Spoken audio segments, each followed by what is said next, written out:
Ngayong araw ay magta-travel tayo mula Romblon patungo sa bayan ng Odyongan. At magkano nga ba ang ating magagastos at kamusta na ang mga kalsada na ating madadaanan?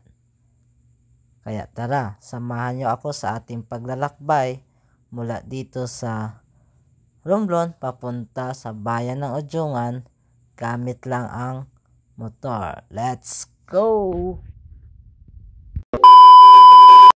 Hi, ako nga pala si Migo. Mahilig ako mag-travel. Hindi mo ako kilala, kaya tara, diretso na sa video. Pero nakapalo ka na ba? Kung hindi pa, alam mo na. For today's video mga amigo ay ipapakita ko sa iyo yung ating karanasan na travel mula Romblon Island patungo dito sa Odyongan. Kaya tara, tapusin natin video at ating alamin kung anong pinagbago dito sa isla ng Tablas. Let's go! Nagsimula ang lahat sa marble capital of the Philippines, ang Romblon. So mula dito sa Romblon, sumakay tayo ng Montenegro mga amigo at umalis tayo ng Romblon ng 12:30 at mahigit nagbayad tayo ng 125 pesos mula Romblon papuntang San Agustin. So meron ding sunod na biyahe ang Starhorse. Sunod dito ay alauna ang Starhorse. So, makalipas ang ilang minuto mga amigo at natatanaw na natin ang San Agustin. Talagang mabilis itong Montenegro. So, ayan, tanaw na natin ang iconic terminal dito sa bayan ng San Agustin. Walang iba kundi ang The Sail. So, ayun, unti-unti na kami bumaba ng Montenegro. At safe naman yung ating biyahe at talagang napakabilis. So nakatulog lang tayo ng konti sa barko at pag malay natin ay dito na tayo sa San Agustin. So meron ding mga pasahero na sasakay dito mga amigo, pupunta sila sa Lucena. Shoutout mala dito sa ating mga kasama pagbaba ng barko na kasama natin pauwi dito sa bayan ng Odyongan na nakasabay natin. Yan, shoutout sa atin kay Ma'am Donna. Shout out kay Ma'am. At pagdating natin dito sa San Agustin ay wala na pala tayong binabayarang terminal fee mga amigo. Compare natin sa iba na merong mga terminal fee pagbaba ng pier. So dito ay wala na nga tayong binabayaran. So naglakad-lakad muna ako dito mga amigo papunta sa Barangay Hall kasi andoon sa Barangay Hall naka-park yung ating motor mga amigo. Grabe mga. So ayun. Talagang napakaganda itong iconic na The Sail. At talagang pagdating mo dito sa San Agustin ay talagang magpapicture ka talaga dito sa ganda ng kanilang terminal at talagang malinis. So, meron din tayong hiwalay na vlog dyan sa loob ng The Sail. So, pwede nyo mapanood yun mga amigo. Sa part na ito mga amigo, ipapunta na tayo sa Barangay Hall dito sa may San Agustin. So, doon natin iniwan ang motor ng 3 araw.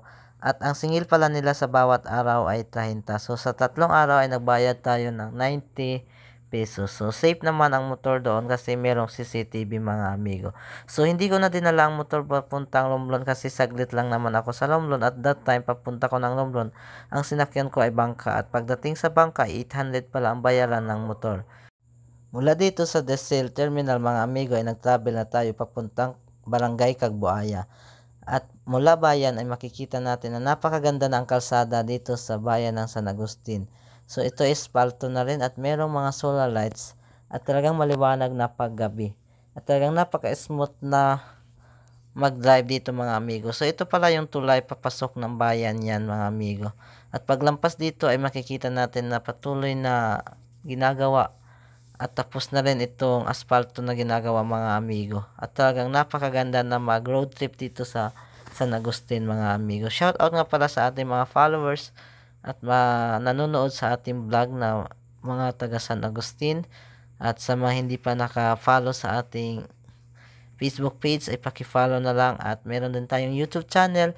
Please subscribe and hit the bell icon para lagi kang updated. Sa mga mahilig magtambay sa TikTok account, meron din tayong TikTok account. So napakaganda ang view dito sa Barangay Cagbuaya mga amigo papunta sa Kabulutan. At talagang ito espalto na rin at talagang nakaka-enjoy na mag road trip mga amigo. Kaya ano pang hinihintay nyo? Yayain nyo na yung inyong mga OBR para meron mag road trip. para magkaroon naman kayo ng bonding. Sana all. Talagang nakaka-enjoy talaga mag-road trip dito mga amigo, at talagang napakaganda na ang mga kalsada. At smooth na smooth yung ating pag-drive dito mga amigo. So, yun grabe. So, ayun na nga mga amigo, nagtuloy yung ating pagbiyahe at narating na natin itong Carmen na talagang pasyalan. So, itong Carmen View Deck, yan ay pasyalan ng mga riders. Talagang nagtatambay dyan ang mga riders, nagpapahinga dahil sa magandang view mga amigos. Yung ating video pala, ito ay papuntang San Agustin at hindi pala ako naka-video yung pauwi ko ng Ujungan. Hindi na ako nag-video kasi meron na rin video na papuntang San Agustin. So, ayun na mga amigo, nagdiretso na tayo at pagdating natin dito sa Salinsing at talagang napakaganda na rin pala itong Salinsing Road. Meron na rin itong mga street lights at talagang aspalto na rin mga amigo. Itong video pala natin mga amigo ay papuntang San Agustin din ito kasi hindi na tayo nag-video pabalik kasi naka-video na rin tayo ng pa San Agustin. At medyo mahina itong quality na ito mga amigo kasi na-delete ko na ito at in-download ko na lang ito sa mga na-upload ko mga amigo. So ayun, nagtuloy yung ating pag-vlog at pagdating natin sa Calatrava, ito na pala yung Calatrava mga amigo. So ito din ay papunta sa San Agustin, ang way na papunta sa San Agustin. So medyo mahina rin ang quality ng video na ito kasi ito ay downloaded from Facebook kasi yung original video ay na-delete na mga amigo. So, yan, shoutout mo pala sa ating mga followers na taga Calatrava at sa mga nanonood ng ating vlogs. So, maraming salamat sa inyo at tayo ay road to 50k followers na. Sana ay marating na rin ang 50k before mag Pasko mga amigo.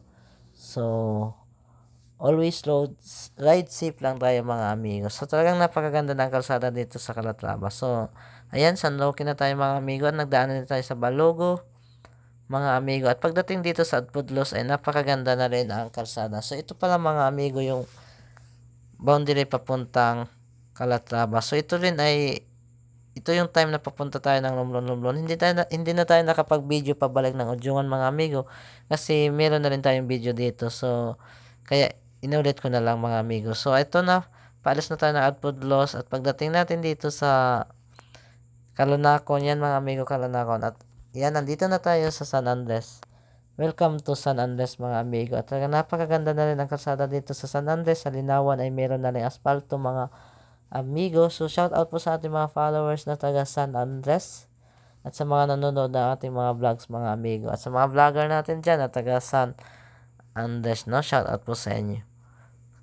So ito na pala ang bayan ng San Andres mga amigo. So yan yung kanilang elementary school, yan banda sa right side mga amigo. At tayo ay magliliko dito sa left side mga amigo kasi dyan yung danan papuntang Ujungan.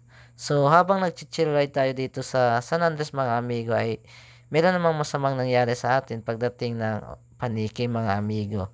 So yan, Mabini, din nagdaan tayo ng Tanagan, Matutunan. Then pagdating ng Panika, ayun, may LTO checkpoint talaga mga amigo at talagang totoo. Yung sabi nila na minsan, ang magpapatibok ng puso mo ay nasa harapan mo na mga amigo. At ayan, nabigyan tayo ng ticket at magkakaroon tayo ng hiwalay na video tungkol dito sa ating checkpoint. At ikukwento ko sa inyo kung anong nangyari dito sa ating ticket dito na banda sa may Paniki. At tayo ay nahuli na LTO dahil unregistered na pala yung ating motor dahil expired na. Ayun, lakas loob, magala, unexpired na pala.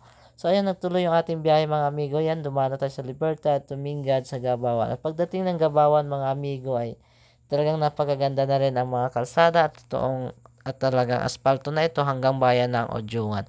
Sa gabi meron din itong street lights kaya maliwanag na ito sa gabi mga amigo at talagang nakaka-enjoy mag road trip dito sa papuntang Ujungan galing dito sa Gabawan mga amigo. Shoutout nga pala sa ating mga followers na taga Ujungan at sa mga nanonood ng ating mga vlogs mga amigo. At sa hindi pa naka-follow sa ating Facebook page, i-follow na yung ating Facebook page para lagi kang updated sa mga video na ating i-upload. So, tuloy-tuloy na yan hanggang Ujungan mga amigo, aspalto na yan. So ayan, dumaan na tayo sa Bateano, sa Puktoy. At pagdating natin ng Ujungan, ayan, safe naman tayo nakarating ng Ujungan. At yan, finally, andito na tayo sa Ujungan mga amigo. So sa muli hanggang dito na lang yung ating video. Lagi mag-ingat at see you in the next video. Bye-bye.